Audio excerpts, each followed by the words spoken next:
भोलेनाथ बाबा विश्वनाथ जो हैं ये कृष्ण के पक्के मित्र हैं और इनको भगवान श्री कृष्ण की कथा सुनना बड़ा पसंद है, बड़ा प्रिय लगता है। राम कथा, कृष्ण कथा खुद कहते भी हैं, वक्ता बन के भगवान भोलेनाथ पार्वती जी को कथा भी सुनाते हैं और सुनने में भी, श्रवण में भी उनको प्रभु की कथा बड़ी प्रिय है। तो सोचा कि सब गए दर्शन करने, हम भी गए तो थे पर इतनी भीड़ में कहाँ ढंग से दर्शन हो पाया, धक्का दिया और बाहर निकल गए, ऐसे कोई दर्शन होता है। अब जाएंगे आराम से, अब भीड़ भी नहीं होगी, सब अपने घर चले गए, अब दर्शन करेंगे। तो भोलेनाथ जी आए यशोदा मैया के घर, मैया को आवाज लगाई, मैया अलख निरंजन, अलख निरंजन।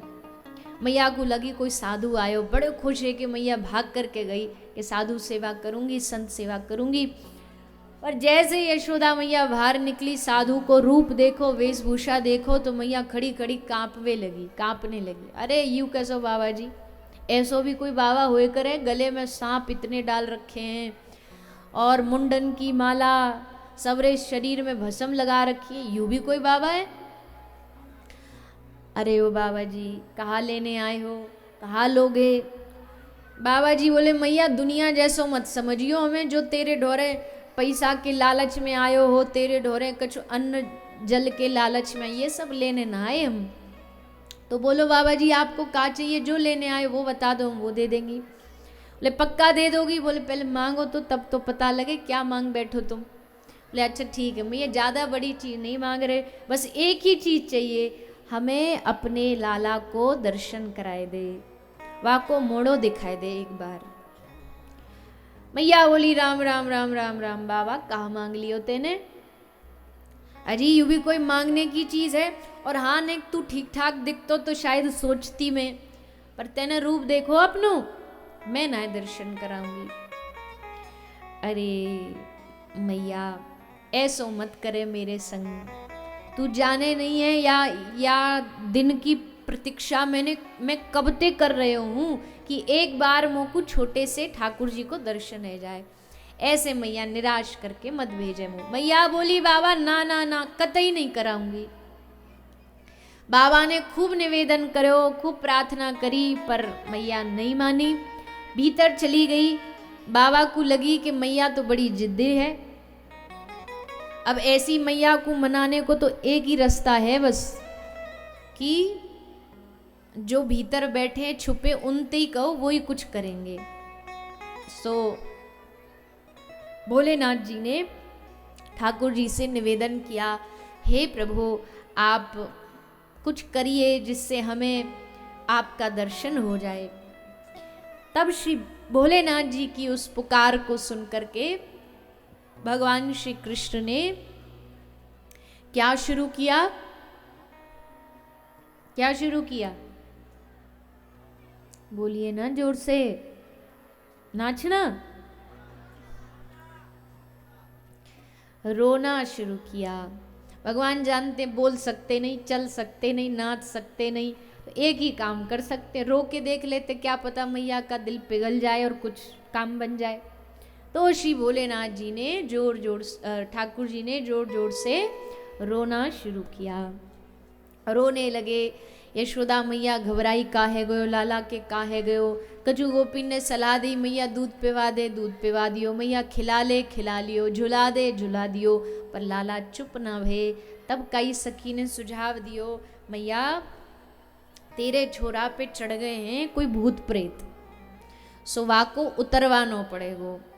पर सखी मैं तो कहीं कुछ जानू ही नहीं हूँ कोई भूत प्रेत उतारने वालों। सखी बोली मैं बुला के लाऊंगी। अब बाहर गई तो वहीं आशा लगाए बैठे हैं भोलेनाथ जी। सखी ने देखी, लग तो कछु ऐसो ही रहो है कि कछु भूत प्रेत उतारने आवे हैं यहाँ पे। सो पूछ बैठी, बाबा तुमको कछु आवे भूत प्रेत उतारने? बाबा बोले भैया डिपेंड करता किसको चढ़े हैं। तो सखी बोली हमारे लाला को चढ़े हैं, हमारे छोटो सो लाला है, वाको ऊपर भूत चढ़ गए, तुम उतार दोगे? भोलेनाथ जी समझ गए, सारी नौटंकी समझ गए कि ये हमारे लाला की नौटंकी शुरू हो गई है। तो तुम भी अपना रोल प्ले करो। भोलेनाथ जी बोले बिल्कुल उतार देंगे, उसके लिए तुमको लाला को हमारे सामने लाना पड़ेगा। तुम्हारी मैया तो बोलती है लेके नहीं आऊंगी। गोपी बोली मैं समझा दूंगी, भोली मैया है ना, थोड़ा डर जाती, मैं बुला लाती हूँ। तो गोपी गई, अरे ओ मैया चल बाहर चल। बोले बाहर क्यों? बोले बाहर बाबा बैठो। मैया बोली खबरदार बाबा जी को नाम लियो तो मेरे सामने। वाह बाबा ते तो मैं कितनी अभी लड़ झगड़ के आई हूँ, दर्शन नहीं कराऊंगी और मैं ही खुद अब अपनी गरजते लेके जाऊं? ना ना, मैं नहीं लेके जाऊंगी, मेरी तो नाक कट जाएगी वहां के सामने, मेरी बात तो कछु रही नहीं। गोपी बोली मैया तो को अपने नाक की चिंता कि अपने छोरा की चिंता है? नाक बड़ी है कि छोरा बड़ो है? छोरा ऐसे पढ़ो पढ़ो रोतो रहेगो या को गलो दुख जाएगो, बेचारो कब ते रो रहे हो है। मैया बोली अब चिंता तो चलो इज्जत की तो कहा चिंता, छोरा बस ठीक हो जाए। पर गोपी तू तेने देखो ना वहां को शरीर में तो कितने सांप सपूरे लटक रहे, एक आध मेरे छोरा पे चढ़ गए तो।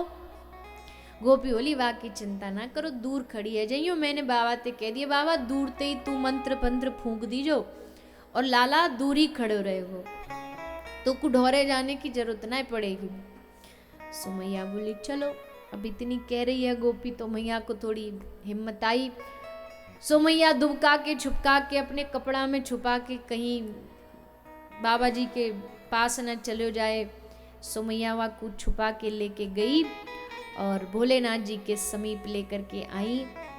जैसे पास में लेकर के आई, लाल जी ने भोलेनाथ जी को देखा और आंखों से इशारा किया, बोल देख लो कर दिया तुम्हारा काम।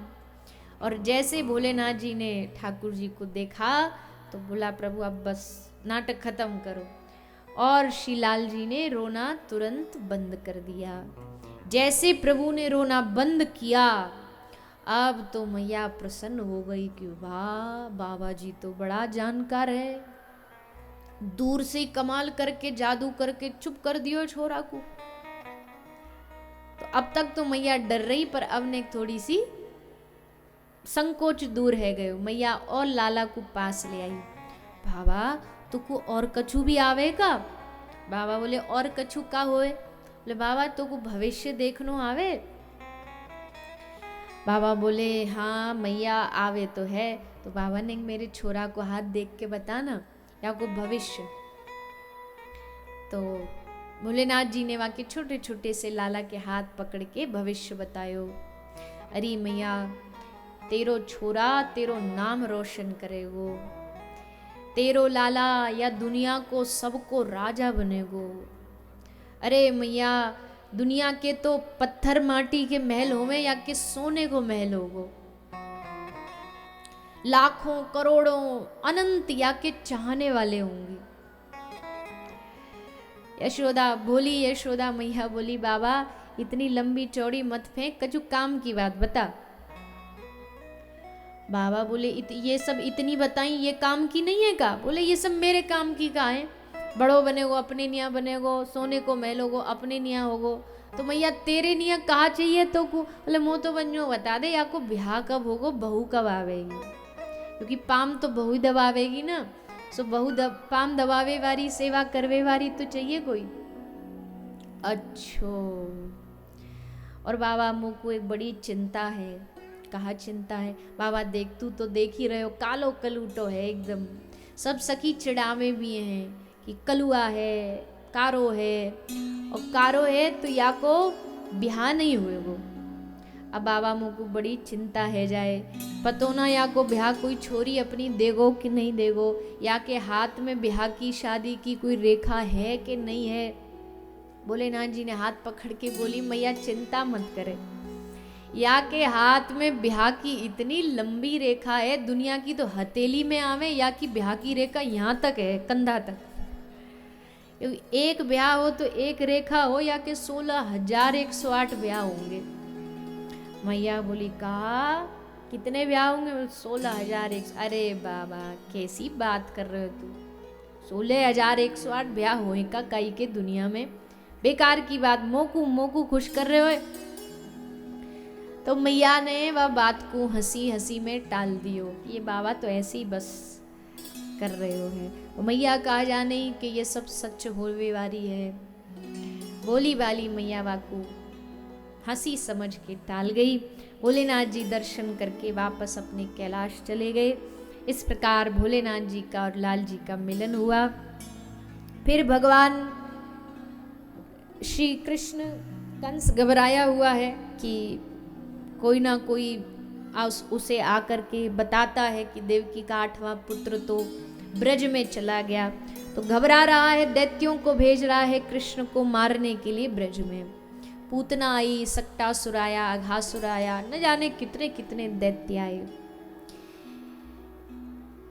लेकिन ब्रज में जब से कन्हैया आए हैं तब से सारे ब्रज की दशा ही बदल गई। गोपी सुबह होती नहीं, रात को ही जाग करके उठ करके चलने लगती। सास पूछती कहाँ जा रही है, बोले दही बेचने जा रही। वो रात के 12 बजे कौन दही बेचने जाता है।